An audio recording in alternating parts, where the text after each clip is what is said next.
we've got to talk about our favorite big booty Latina. Last week, Mhm. she had a town hall, which didn't turn out like she had planned. She was called out by some locals and accused of being a war hawk for sending weapons and money to Ukraine. She was accused of pushing us to the brink of nuclear war. One man called her a coward and went on to ask if she would denounce the Democrat Party, like Tulsi Gabbard. And then he called her a liar.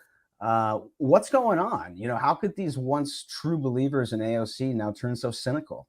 Yeah, I mean, I just think when you see her trajectory, how she even got into Congress, she was basically like casted. Her documentary, I think, what is it like?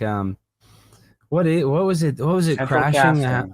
It was like I know, CAA. but what was the name of the documentary on Netflix? I forget. It was like Crashing the House or something. Yeah. I don't even know. I don't know. Who cares? It doesn't I know. matter. But my point being is she's basically casted out of Central Casting, and she is pretty. And that's one thing conservatives say, oh, well, she's not. Actually, when you see her, she is, objectively very pretty. And so that kind of took her a long way, I believe. She's popular. She's young. And in a place where, dude, Brett, I mean, I don't care how.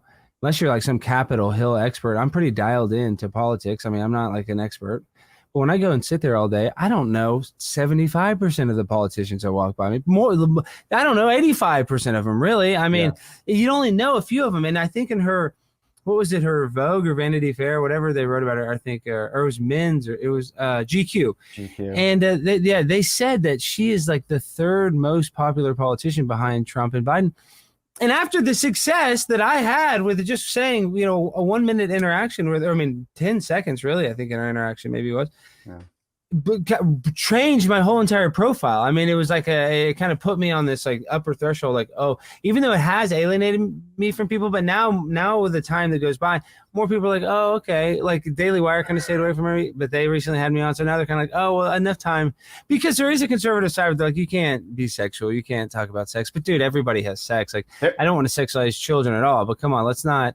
We can talk about sex as adults. I mean, it's not. No, there like were some people on the right that took issue with what you did. They were like, "That's too far," and I was just like, "Come on, get out of here."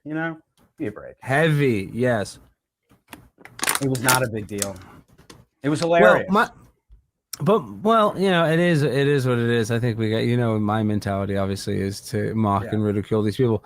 But AOC is one of the most popular. So I like you're saying, like, we're going to watch these videos, these people of, calling her out. She's still really well known. So I feel like that fame in politics almost takes you like 90% of the way. So I don't know if she'll be unseated. Maybe I like Tina Forte, who's challenging her.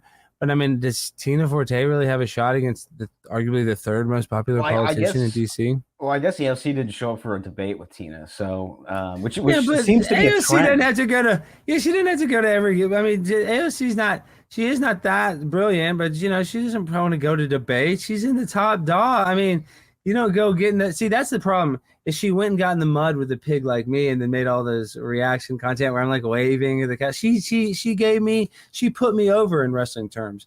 I was a nobody, and then she's like, "Oh, this guy." Now all of a sudden I'm somebody because AOC's like, this is a person that exists.